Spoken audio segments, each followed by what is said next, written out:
About halfway between West Egg and New York, the motor road hastily joins the railroad and runs alongside it for a quarter of a mile so as to shrink away from a certain desolate area of land.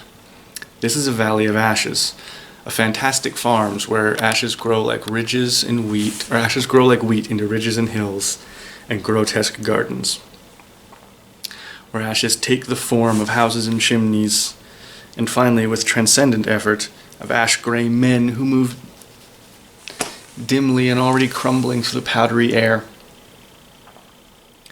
Occasionally a line of grey cars crawls along an invisible track, gives out a ghastly creak, and comes to rest, and immediately ash-grey men with leaden spades. Ash-grey men swarm up with leaden spades and stir up an impenetrable cloud which screens their obscure operation from your sight. But above the grey land and the spasms of bleak dust which drift endlessly over it, you perceive after a moment the eyes of Dr. T.J. Eckelberg. The eyes of Dr. T.J. Eckelberg are blue and gigantic. The retinas are 1 yard high and they look out of no face, but instead out of a pair of enormous yellow spectacles which pass over a non-existent nose.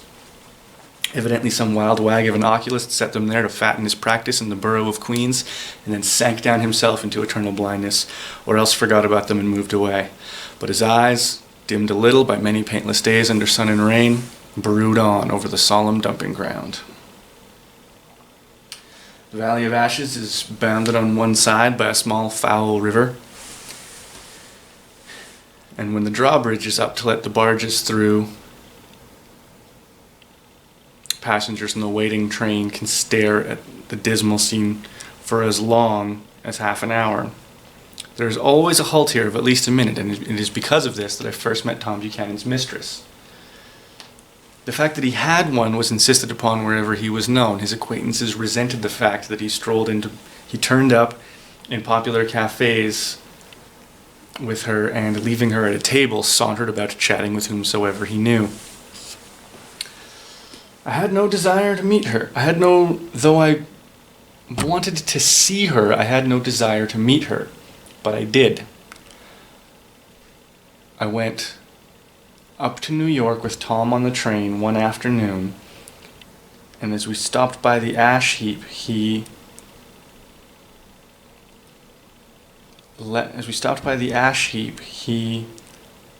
leapt to his feet and, taking hold of my elbow, literally forced me from the car. "Come on," he insisted. "I want you to meet my girl." I think he'd tanked up a good bit at luncheon in his determination to have my company bordered on violence. The supercilious assumption was that on a Sunday afternoon I had nothing better to do.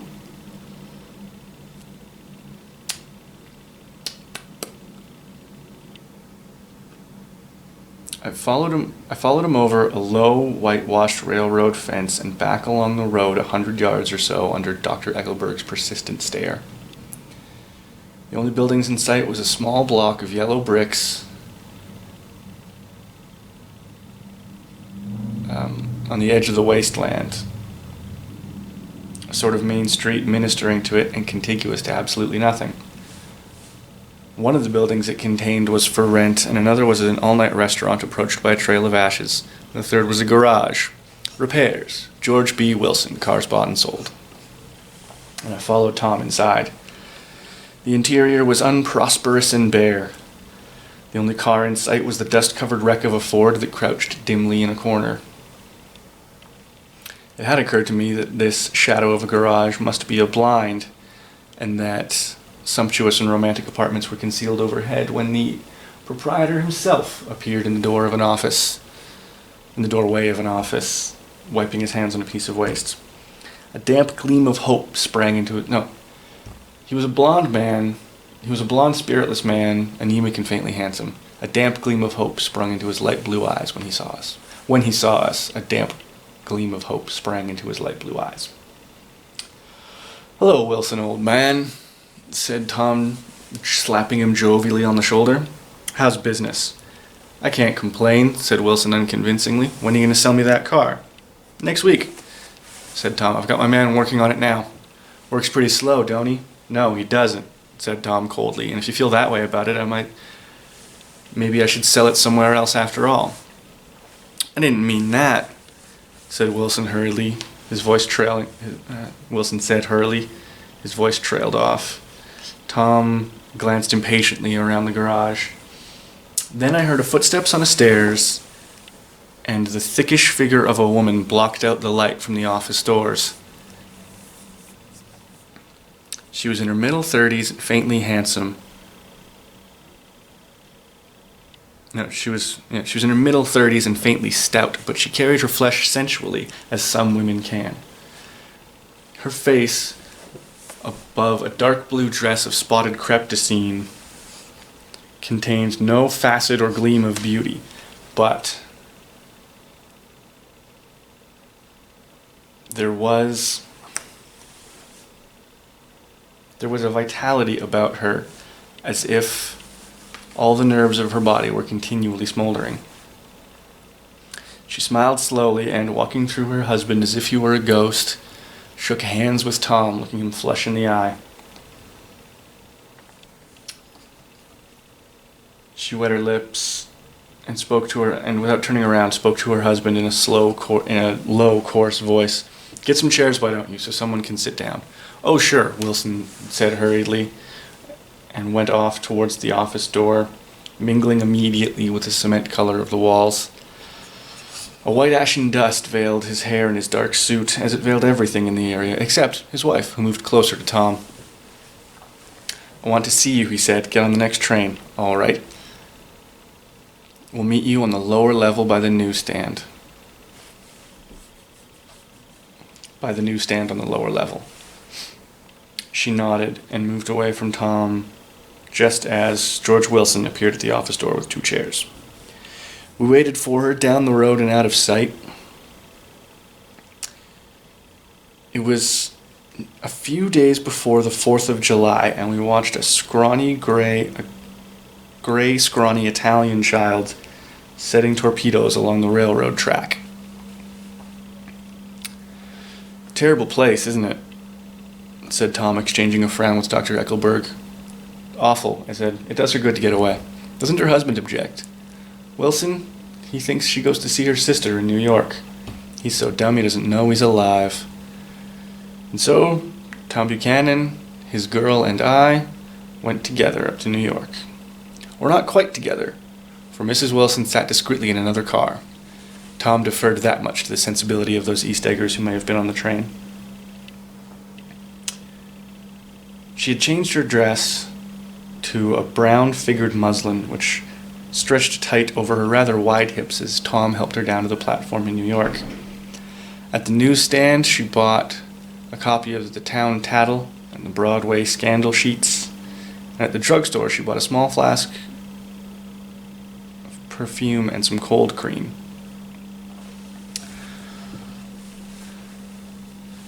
In the solemn, echoing drive, she let 4 taxicabs drive away before selecting a new one, lavender in color with a gray interior. And in this, we slid out from the station into the glowing sunshine. But immediately, she turned sharply from the window and tapped on the glass. "I want to get one of those dogs," she said earnestly. Eagerly. "I want to get one of those dogs," she said earnestly. Eagerly. It's got to be eagerly. "They're a nice thing for the apartment. They're a nice thing to have, a dog." We backed up to an old gray man who bore an absurd resemblance to John D. Rockefeller. In a basket swung from his neck was a basket of very recent puppies. In a basket swung from his neck were a dozen or so very recent puppies of an indeterminate breed. "What kind are they?" she asked enthusiastically. "All kinds. What kind do you want, lady?" "I'd like to get one of those police dogs," she said earnestly. "I don't suppose you got that kind." The man peered doubtfully into his basket, plunged in a hand, and drew one up, wriggling by the back of the neck. "That's no police dog," said Tom. "No, it's not a police dog exactly," said the man with disappointment in his voice. "It's more of an Airedale." He ran a hand over the brown wash rag of a back. "Look at that coat. Some coat. That's a dog that'll never bother you with catching a cold."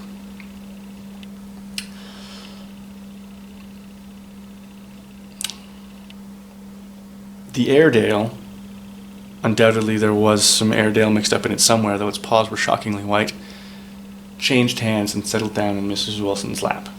"Is it a boy or a girl?" asked Mrs. Wilson delicately. "That dog? It's a boy," said the man. "It's a bitch," said Tom. Here's your money. Go and buy 10 more dogs with it." We went on towards Fifth Avenue, cutting over the park.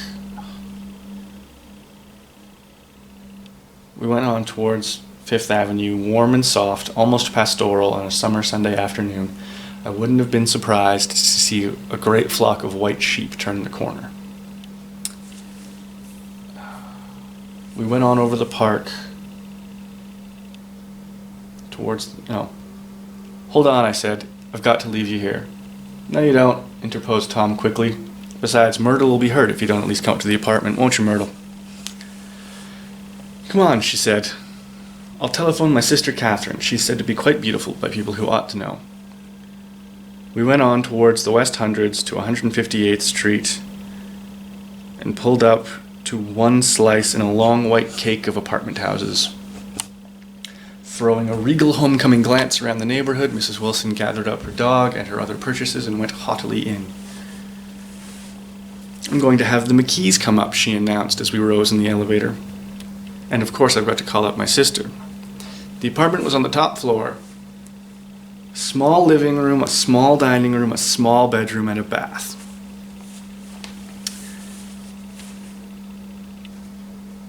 The living room was crowded to the door with furniture far too large for it.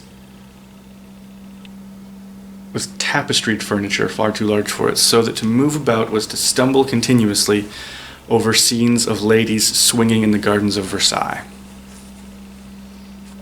A reluctant elevator boy was dispatched for a box of straw and some milk, to which on his own initiative he added a tin of hard dog biscuits, one of which sat decomposing apathetically in the saucer all afternoon. Meanwhile, Tom produced a bottle of whiskey from behind a locked bureau door. Oh, I still fucked up and missed a bunch of shit. There was one lady swinging in the gardens of Versailles. There was one photograph on the wall, one over-enlarged photograph on the wall that appeared to be a hen sitting on a rock, but looked at from a distance, the hen resolved itself into a bonnet and the rock into the countenance of a stout old lady.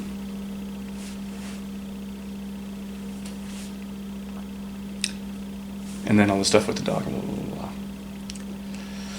blah. I have been drunk just twice in my life, and the second time was that afternoon, so everything that happened had a dim, hazy cast over it. First, there were no cigarettes, and I went out to get some from the corner drugstore. When I came back,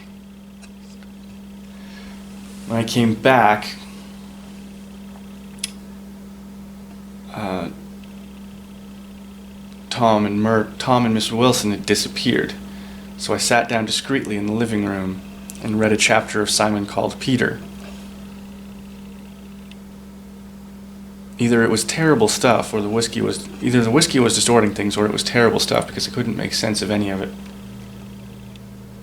When Tom and Myrtle, after our first drink, we called each other by our first names, reappeared, company commenced appearing at the apartment door. The sister, Catherine, was a slender, worldly girl of about 30 with a solid, sticky bob of red hair and a complexion powdered milky white.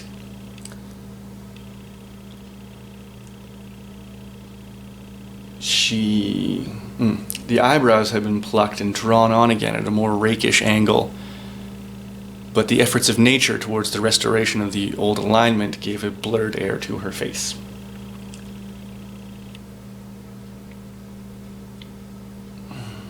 Innumerable pottery bracelets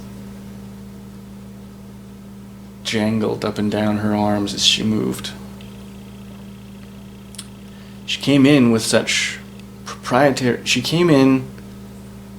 so hastily and looked at the furniture she came in with such proprietary haste and looked at the furniture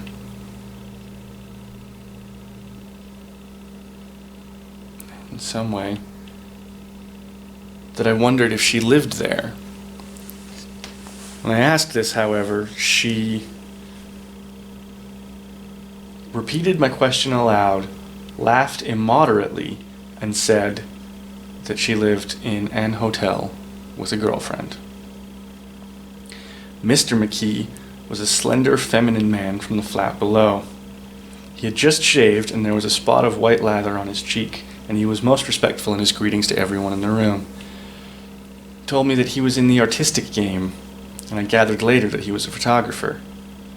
And he had made the over-enlarged portrait of Mrs. Wilson's mother that hung on the wall like an ectoplasm. His wife was shrill, languid, handsome, and horrible.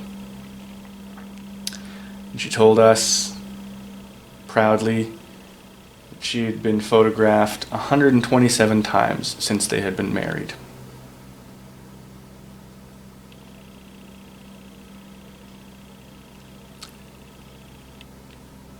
Mrs. Wilson had changed her costume again, and with a change of costume came a change of attitude. She changed her costume again into a chiffon, which crinkled as she moved. And with a change of costume came a change of attitude. As she got bigger, the room got smaller until she was moving on a noisy pivot through the smoky air. I gotta stop smacking my lips like that. She was moving on a noisy pivot through the smoky air.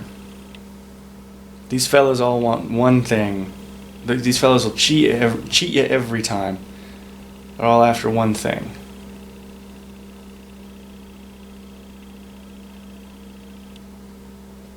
And there's something about... There's a woman who looks at their feet in their home,